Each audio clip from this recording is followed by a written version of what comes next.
And now, our feature presentation. You are watching a master at work. Hello, everybody. My name is Rafael Ciasinas, known as El Capitán Rafucho, and welcome everybody to another edition of Silver and Black Experience. No drama, no bullshit, just Raiders, baby. And right now, we just got a special guest right here. So please give it out a round of applause for our Raider team, because right now we got to digest two of the topics that are right now that's going to be involved about that. So first, we got to digest the coaching staff for the 2024-2025 season, and then while the Calorie Sab, the new one, Calorie Sab, is gonna mean like a new deal for Josh Jacobs. So with our team, so how's it going, everybody? So salute to you, and how's it feeling? I'm doing good. Man. Thank you for having me on. I appreciate it, bro. Looking forward to talking Raider football with you tonight. Yep, yeah, it is. All right, so right now, let's see what it is right here. So this is like the coaching staff for the Raiders 2024-2025 season. So right now we got for the offense, Luke Getsy, Edgar Bennett. So we got James Gregg. Also in defense, they got Patrick Graham, Mike Cadwell, Andre Carter, Matthew Finney. I mean, there's a lot of names on that one, including for the special teams and strength and conditioning. So I got to tell you for this one, I mean, the only returns to the offense are Bennett of wide receiver coach, turning a pass game coordinator. I mean, Welcome Marino for defensive assistant to assistant quarterback coach. Right. Single winner for offensive coordinator to control the tight ends coach. I mean, it's very cool to see Cadillac Williams as a running back coach, but he actually has some interim coaching experience at Auburn. But I think the game management, it looks like a brand new position. I thought it was Sheldon was listed for the director of football research on the team, but it was just like a little change. But they eliminated the quality control jobs on both sides on the ball after moving Sinclair and Finney. But it seems like that Josh Phillips is defensive coordinator, but who knows? I mean, as long as the defense are the top 10 played again for the next season, I think we got our shot to compete finally. Even when we get Justin Fields or maybe a rookie, I think we got a shot. So I'm optimistic. I'm optimistic to next season. I have able to say confidence in good resign. So which years happened along, but it sure had to feel it is. I mean, this is gonna be like a solid step. Hungry coaches that hopefully turns up some hungry players into dogs. And I'm very excited for all, not only for Andre Carter. So it's gonna be like a get involved for these kid. Like it feels like we just get them adding more guys, but it was much happier that I just feel like 2 seasons ago. So right now at our Raider team, I just wanted to tell you that what is the point of about for the coaching staff and what probably we can do like a top 10 again for the next season, because after the whole disaster of Josh McDaniels, right now we're moving into the new era of Antonio Pierce. So how are the probabilities about the new coaching staff to get involved with the 2024-2025 season? Yeah, I love the staff that Antonio Pierce put together. You know, I think it's going to be a really good coaching staff. There's a lot of experience. I'm really impressed that Edgar Bennett made it through again to stay on the staff. I mean, this is his third different coaching staff that he's been on now, so that's pretty awesome. And I don't see any reason why this defense can't stay in the top 10. I mean, I just think they're just going to keep getting better and better, and they'll get more reinforcements this offseason. So to me, it's they're going to continue to go up for sure. So I'm definitely excited and looking forward to the combine coming up next week, and then free agency and the draft, and go from there. Yeah, I mean, exactly. I mean, it feels like they have the best part, because there's a lot of recognizable names on that list as coaches and players. I mean, we'll be surprised they're gonna sneaky run through the season, because I want to see like a streak this season, because I feel like if Antonio Pierce can't get his team very confident and rolly, they will be scared for any team. Any team. I mean, I see a lot of a few other teams with that position, but mostly to hell with clock management at the hell of the Hogs. We decided to go for it at the fourth down, throwing for some challenges. I mean, McVay and John Harbaugh just hire one. It's basically like a advisor that gives Pierce freedom to manage that team during the games and not constantly having to think about for the clock while doing. I mean, here's what I really say, because whether we should be wipe is some of the latest at this time with clock management, we all saw the shit that the AP is getting better as the season progressed, but it's still too Right. early. Absolutely. Whoa. I mean, for those who are saying, but what's gonna have the team has the last year, but it's gonna be like a great answer. I mean, what that happened with the top 10 defense, I mean, just like a very improvement because he can really have to go to involve to embrace some great football course of the great mentality that we're looking for years. I mean, that was just looking at like they just snap and it's just getting like a great opportunity to get involved with all this time. And because after all these years of suffering, right now it's getting like a great improvement, great rebuild, and of course, get involved with this great coaching staff. So I'm really excited about it. I'm really excited. Yeah, absolutely. I'm definitely excited. I mean, yeah, I think we need a little bit more help on the D line, and then obviously some help at linebacker. And I think we just need pretty much one shutdown corner, and that's it. I mean, it's not a lot of pieces. We just need to put in a couple of extra parts, and we'll be all right.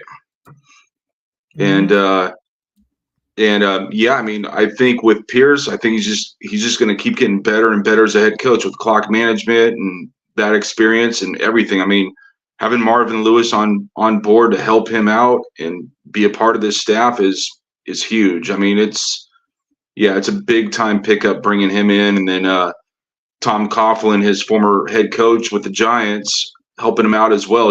As an advisor. So to me, it's great. I'm really excited, really looking forward to this. yeah, that's right. So right now, let's just have a continue for the next topic. I mean, right now for the new salary cap, it could be mean like a new deal for Josh Jacobs. I mean, they were looking for a deal Right. like a winner at the desert, and when just to publish in a new salary cap, they can help the cheer or what it can means for this summer. I mean, they're going for the off season, some major leads to some key positions, but also they just having like some key players about to hit the free agency. I mean, they're still pending free agents for the Raiders, and what are the stake of like us? Mhm. That's the running back Josh Jacobs. While the most another free agents ball can feel easily replacing that running back for Josh Jacobs caliber will not be easy. I mean, it's only like a season ago that Jacobs will take him by storm, leading the league in a rushing despite for the team terrible relations on the offensive side of the ball. I mean, they'll be benefited for the rise in salary cap space. I mean, we'll take like a meteoric rise in 2024, going up for like 2028 million for a year ago. Right now for the up season is gonna be like 255.4 for the up season. I mean, we're ready Right. to benefit most of the that they're gonna bring back the Jacobs. I mean, it's still like a young run back who became like all-time rated if he choose to end his career on silver and black. But it has the question mark of the offense and the quarterback. But they're gonna return the stars like Devontae Adams and Jacoby Myers to the wide receiver room, as well as building star Michael Mayer at tight end. I mean, bringing back for the Josh Jacobs will enable to look gets it to a run base offense no matter what quarterback it is going to be healthy, but it's going to be like in a moves to dump before the Raiders can get Jacobs on the contract, like releasing Jimmy Garoppolo as well as Hunter Renfro. And for Mhm. the first time in a long time, the incoming general has key assets on the rooster and they have money to spend. So they got to look out for Tom Telesco to make some major moves for about the season. And they're going to bring him Right. back as maybe is going to be like the biggest. So in the point about it, so after they just released the cap space for the Raiders, would you like to invest like to cut in some players or bring back some key players to put in out for the defense and the offense? Yeah, I think it. I mean, to me, it's you got to do both. I mean, you're gonna have to hopefully bring back a couple of our own free agents, and then obviously there's gonna have to be a couple of cuts and freeing up some more salary and just moving money around. I mean, there's always different ways to move around the cap. It's just how it is. So um, I think bringing back Jacobs is very crucial. I think he definitely will be back. I wouldn't go anything crazy like a 2 or 3 year deal for say, maybe a 3 year deal for like 35 or 40 million. I wouldn't go that far. I'd probably do like somewhere in the 2 year range for maybe you know, $24 million with like 18 million guaranteed, and then put some incentives in there in the contract as well. And yeah, I think that would be the best deal for him. And I definitely think that Renfro will be cut. I don't see him being traded, and then obviously Garoppolo will be cut as well. So with those two moves, with Garoppolo and Renfro, that should free up about, I think, about 19, $20 million, because there's a $5 million cap hit on Renfro's deal. So, and then yeah, I think I think the Raiders should probably have about 65 to 70 million dollars in cap room to start out, and go from there. We'll see what happens.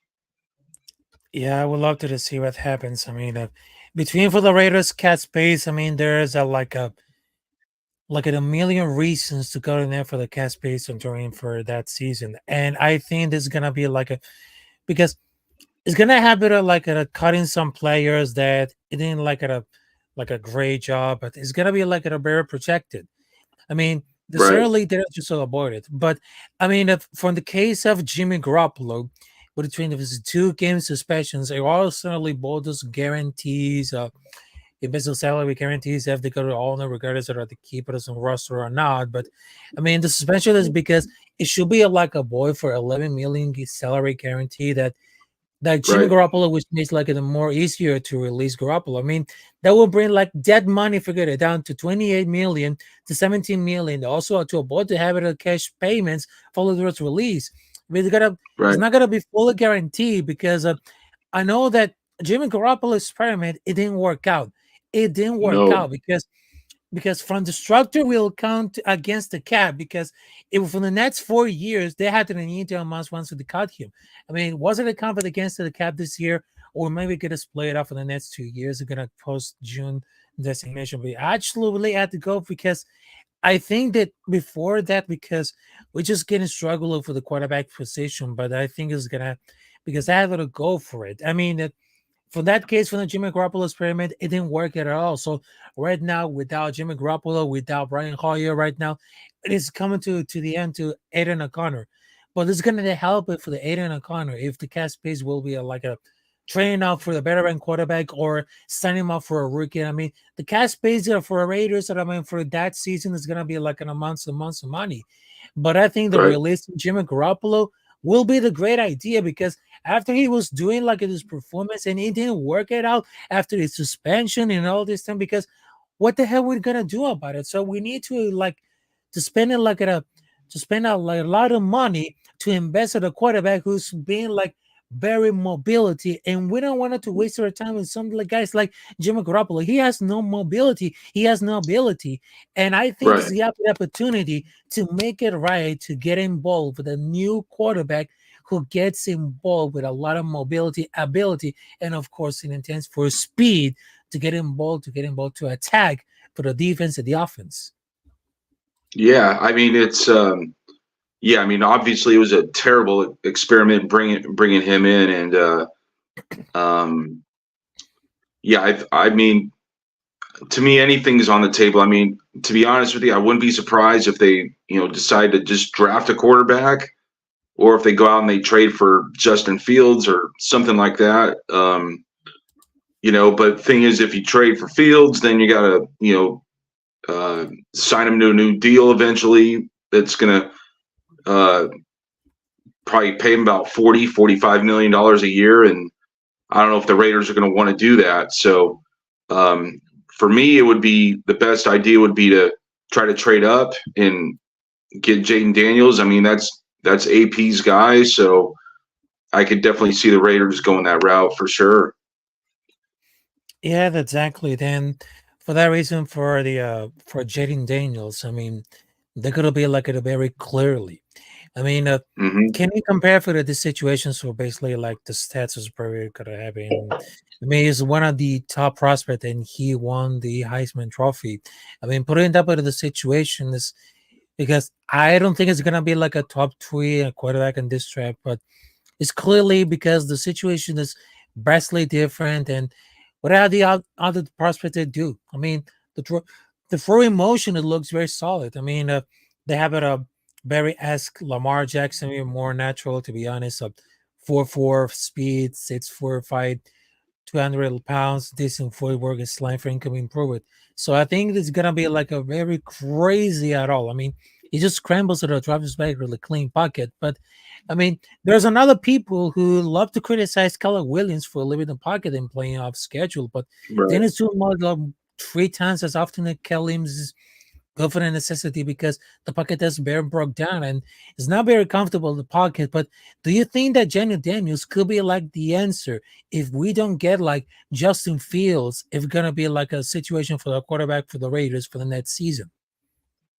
I definitely think Jane Daniels will be the is the right answer. I think he's definitely the right answer to trade up and go get him. And plus, I think that it's. I'm not saying he's gonna you throw him right into the fire and you have him start right away. You let him and Aiden O'Connell battle it out in camp and everything. And I think that's just going to bring out the best in O'Connell. So, um, yeah, I think competition is great and it's only going to make this team better. So I'm all for it. It's better than bringing in a veteran that's you just hand him the job without really competing for it. So, yeah, drafting a quarterback is definitely the right thing to do, the right idea. But you know, I'm not at the headquarters or anything like that, obviously. So uh, Mm, we'll see what happens with that.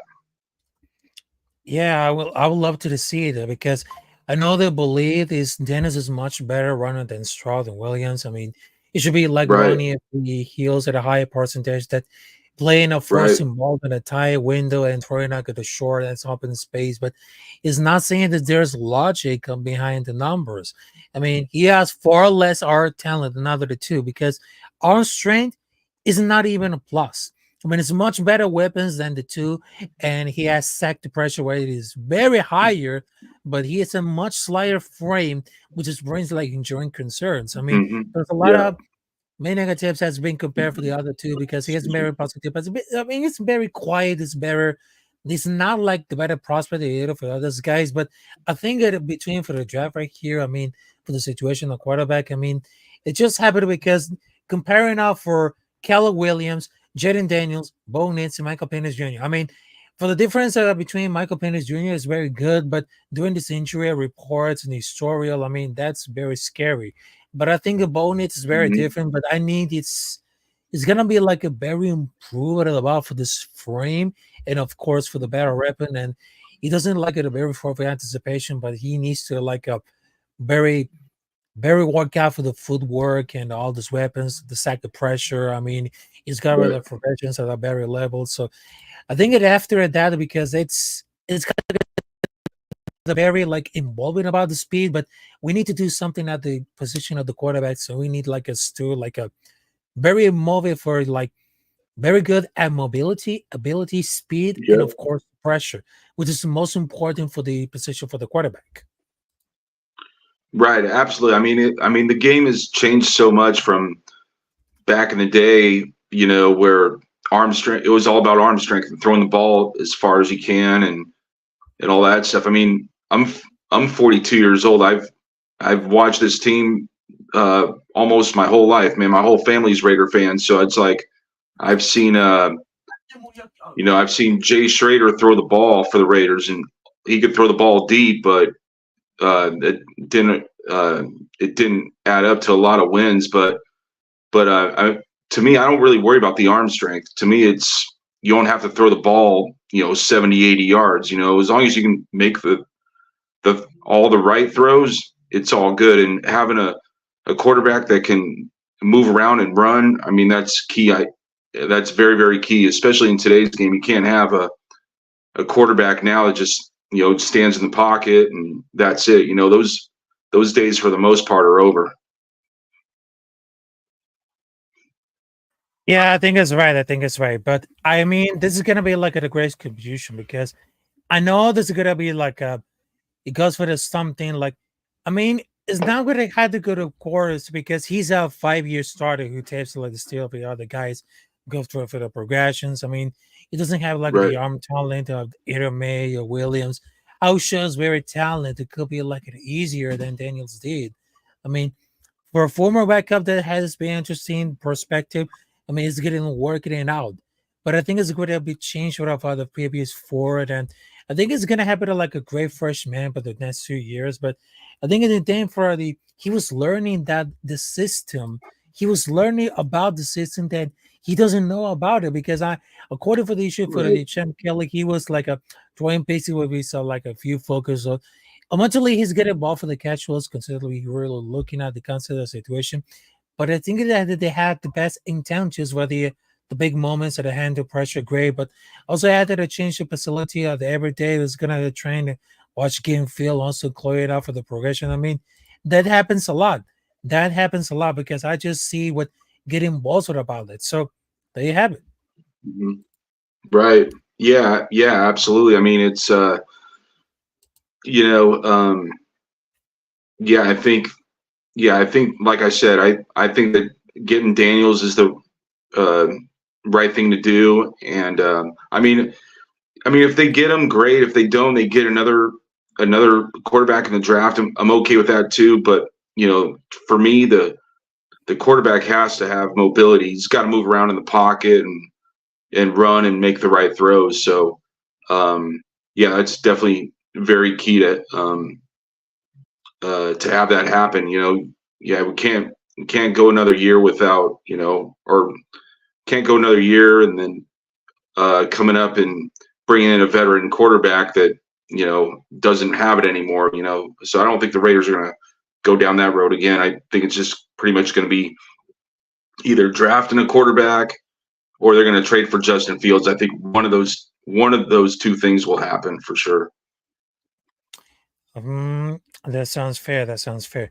So I know there's be like last two questions before we're wrapping up for this episode of Seven Black Experience. So the first Yep. one I'm gonna tell you about for the coaching staff and all the stuff with Antonio Pierce. So after the whole nightmare that we just get involved with Josh McDaniels and Dave Ziegler, and right now we're Right. getting involved with the new era of Antonio Pierce. So for the next season, do you think that the Raiders could be at the playoffs if they would get a top 10 defense, offense, and of course we're gonna build all this because we had some great talent between Devontae Adams, Jacoby Myers, Max Crosby, Robert Mhm. Spillane. So, do you think that the next season could be like a bigger, better season for the Raiders and could be here at the playoffs, shocking out to the entire world? Yes, absolutely. I could definitely see this team continue to improve on defense. I think offensively, I don't know if it would. I don't think it'd be like a top five offense. It'd be awesome if it was, but if they can be like top 10, top 12, and the defense is you know top 7 or 8 in the league, I could definitely see this team winning 9 to 10 games minimum and squeaking into the playoffs like they did a couple years ago. So for me, playoffs is definitely in the cards. I definitely do not believe that this will be any kind of rebuild for sure, where they're going to win 4 or 5 games. There's no way in hell that's going to happen. AP is going to have these guys ready to go every week, and yeah, playoffs is definitely realistic for next season, no doubt about it.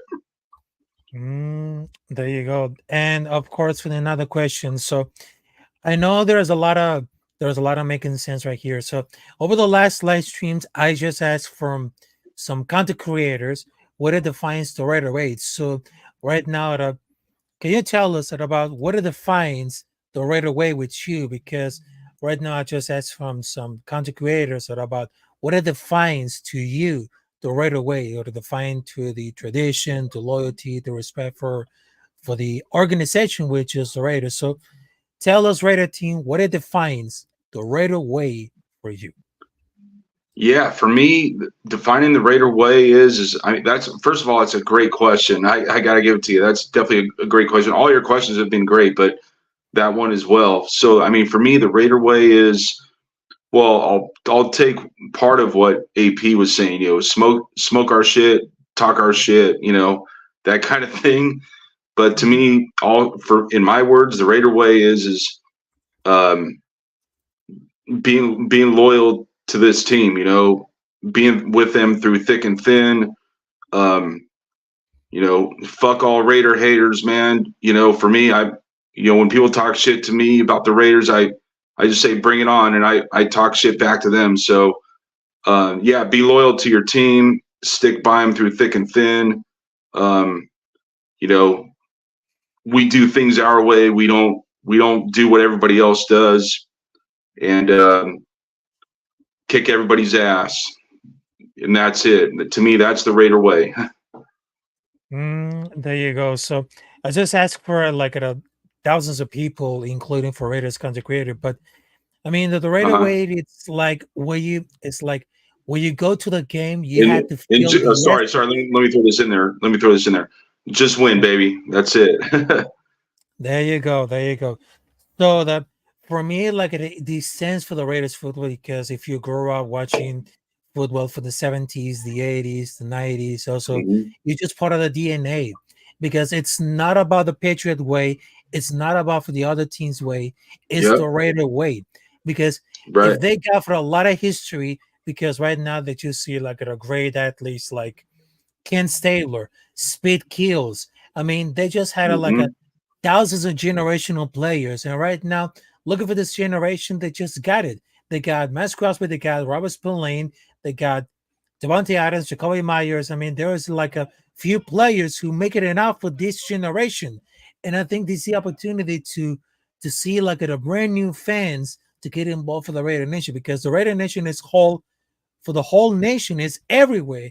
If you Right. live in the United States or the United Kingdom, Mexico, even though for the Korea, Philippines, they're everywhere. They're supporting for their team, and I really Oh yeah. like it. I really like it, and Oh it's yeah. been that way. Raider Nation's everywhere.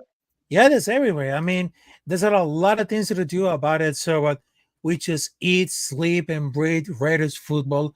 When it comes to football season, there's like nothing else like it better because we can trash talk about other teams, like for example, the Dallas Cowboys or the San Francisco 49ers to say fuck your team, but we are very loyal on that team of the Right. Raiders because no matter Yep. what happens, we just stay until the game. And no matter what, if they win, if we're gonna lose, we're representing the Raider Nation till our die.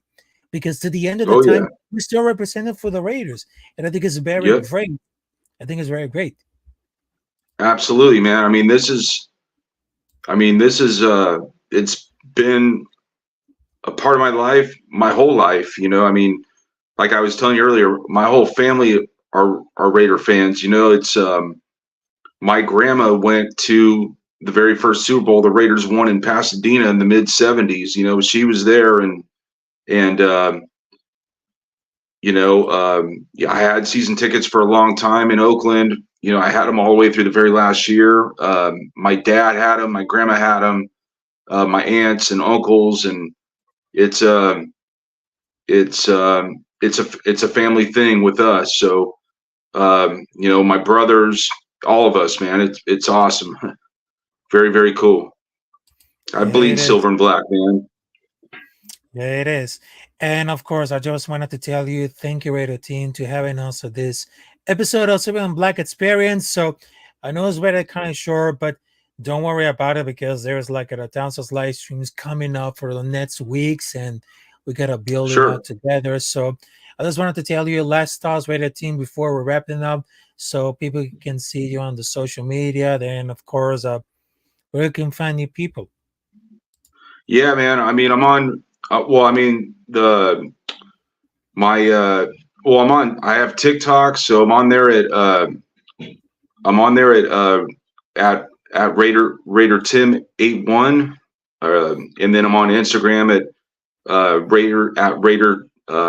Raider Tim Fit 81, and yeah, those are that's where I'm at on social media. And There you go. thank you for having me on, bro. I appreciate it. There you go. So I just wanted to let you know that thank you very much to having us on this episode of Silver and Black Experience. So my name is Rafael Chassin, as known as El Capitán Rafucho. And right now there is a special guest, which is Raider Team. And I just wanted to say about it. So no matter what happens, if we win or lose, Raider Nation till I die. And I just wanted to tell you, Thank you, everybody, showing up for the much love in the chat right here. So it's been an amazing episode of Seven Black Experience with Raphael Chassin, with a special guest radio team. So I will see you there in its time. And of course, one last thing, Black Sunday, all day, all night long, no matter what happens, Radio Nation. Damn right. Salute everybody. Absolutely. Thank you. Mm-hmm.